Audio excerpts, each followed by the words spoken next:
ये रोटियों वाला रुमाल जो है ना, ये हर घर में होता है। और एक्चुअली ऐसा होता है कि आपने रोटी बना के इसके अंदर रख दी, आप ऐसे करके रोटी से सेक भी रहे होते हैं, और उसके बाद अगर वाकई आपने कोई चीज साफ करके चलो जी, ये पर बैक्टीरिया आया और वहां पर आपके food poisoning. It is advised के जो क्लॉथ्स बर्तनों के लिए है वो बर्तनों तक ही रहना चाहिए, बट सैडली ऐसा नहीं होता, क्योंकि जब हम कोई काम कर रहे होते हैं और ये चीज़ यहाँ पड़ी हुई होती है तो हम ऐसे करके हाथ भी साफ कर लेते हैं इससे।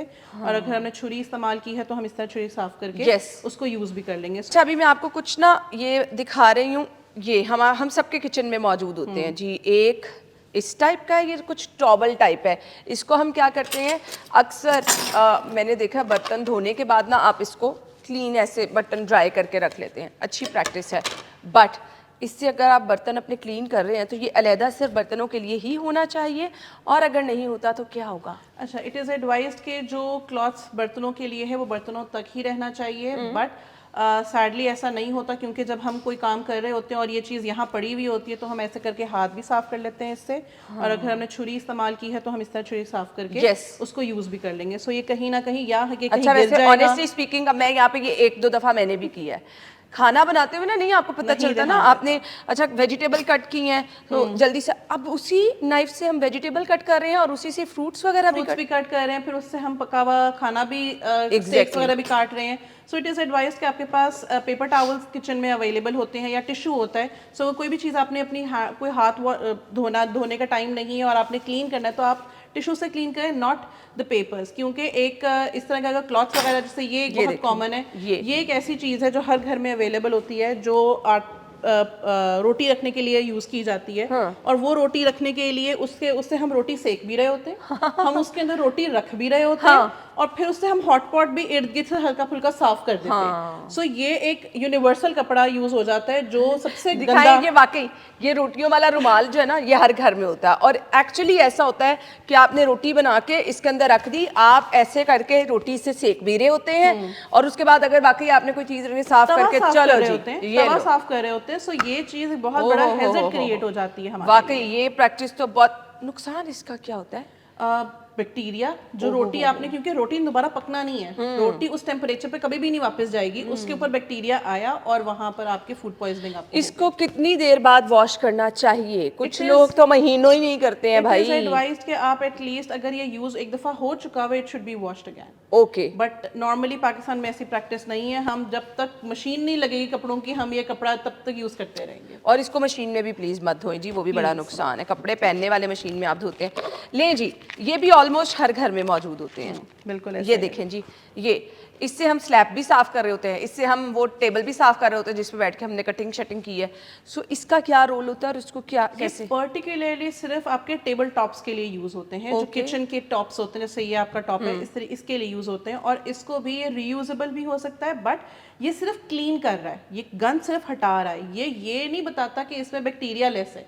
सो you need to add a disinfectant to your table top ताकि वो चीज़ अच्छे से बैक्टीरिया लेस हो जाए। इससे साफ कर सकते हैं, बट सैडली मैंने बहुत घरों में ये प्रैक्टिस देखी है कि इससे कोई मेहमान आके जल्दी जल्दी यही पकड़ा प्लेट साफ करके। अच्छा, मैंने वैसे स्लैब अपनी क्लीन करने के लिए रखे हैं, क्योंकि पानी सक कर लेते हैं ना, तो जब बर्तन वगैरह आप वॉश करें तो आप इससे स्लैब को भी क्लीन कर लेते हैं। कर सकते हैं ना? बिल्कुल कर सकते हैं, लेकिन ये बहुत से, और जैसे मैंने कहा कि प्लेट्स के लिए लोग अक्सर नहीं, ये चीज ये प्लेट साफ करने के लिए तो बिल्कुल इसको इस्तेमाल ना करें, इसका बहुत ज्यादा नुकसान है। कितनी देर के लिए इसका इस्तेमाल हो सकता है? क्योंकि अच्छा, ये क्योंकि रीयूजेबल है, तो एटलीस्ट 10 डेज के लिए आप इसको, ये अच्छा खासा आपको काम दे जाएगा, डिपेंडिंग कि आपका कितना वर्क किचन में है। अगर तो बहुत ज्यादा काम है, लेट्स सपोज ना कि किसी कोई शेफ है तो उसका तो किचन में सारा दिन ही काम चल रहा है, 3-4 दिन ही चलेगा, उसमें ये 3-4 दिन ही चलेगा, ये बिल्कुल बारीक सा हो जाता है और अपना आप ही छोड़ देता है। अच्छा जी, वेजिटेबल कटिंग किस तरह से करनी है हमने? अच्छा, वेजिटेबल कटिंग के लिए जो प्रॉपर प्रोसेस यही होता है कि सबसे पहले आपने make sure that your vegetables is are washed properly, ठीक है,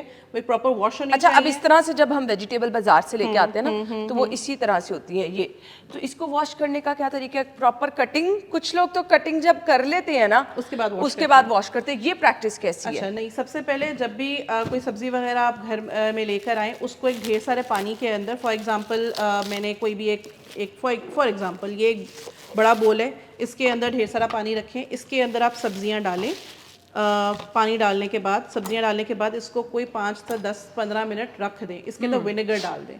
विनेगर डिसइंफेक्टेंट के तौर पे काम करता है, बैक्टीरिया मारता है। कितना डालना है? थोड़ा सा हल्का सा आप डालेंगे, 1 टेबलस्पून और 1 टीस्पून, तो ऑटोमेटिकली वो बहुत है। बैक्टीरिया को टाइम चाहिए 10 से 15 मिनट किलोने के लिए। आपने वो कर दिया, उसके बाद आपने ये सब्जियां निकाली इस पानी में से, आपने रनिंग वाटर के अंदर अच्छे तरीके से नलका चला के अच्छे तरीके से साफ कर दी। ठीक है। तो आपका प्रॉपर कि आपको हाथ से सब्जी को ऐसे से वॉश करना है? आप अगर भिगोई हुई हो, विनेगर डाला हुआ है, तो लाजमी नहीं होता कि आपको वो हाथ लगा लगा रगड़ के साफ करना है।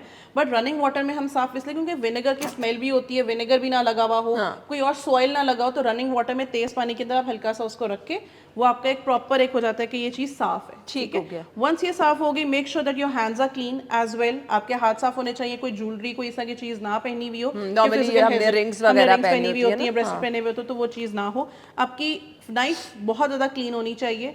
उसके बाद आपने जो भी आपके कटिंग बोर्ड है, ठीक है, फॉर एग्जांपल आपके पास कटिंग बोर्ड है। कटिंग बोर्ड जो है नॉर्मली क्या लोग करते हैं, एक कटिंग बोर्ड बेचारा होता है और वो मीट के लिए भी यूज़ हो रहा है, वो सब्जी के लिए भी यूज हो रहा है, वो इवन मैं लोगों को रोटी के लिए भी ये यूज करते हुए रोटी के लिए भी यूज हो रहा है, वो हर चीज के लिए। और वो एक कपड़ा बेचारा होता है, वो कपड़ा हर चीज को साफ करके उस पर दोबारा चीज बनाई जा रही होती है। ठीक है, कटिंग बोर्ड्स भी अगर उसके ऊपर क्रैक आ गए हैं तो उसको चेंज होना चाहिए, क्योंकि उस क्रैक के अंदर भी बैक्टीरिया एक्यूमुलेट कर सकता है। ठीक, चीज़ें साफ होनी चाहिए। आपका कटिंग बोर्ड पहले साफ हो, डिसइंफेक्ट हो, उसके बाद आप उसके ऊपर सब्जी जो है वो कट करें। ठीक हो गया।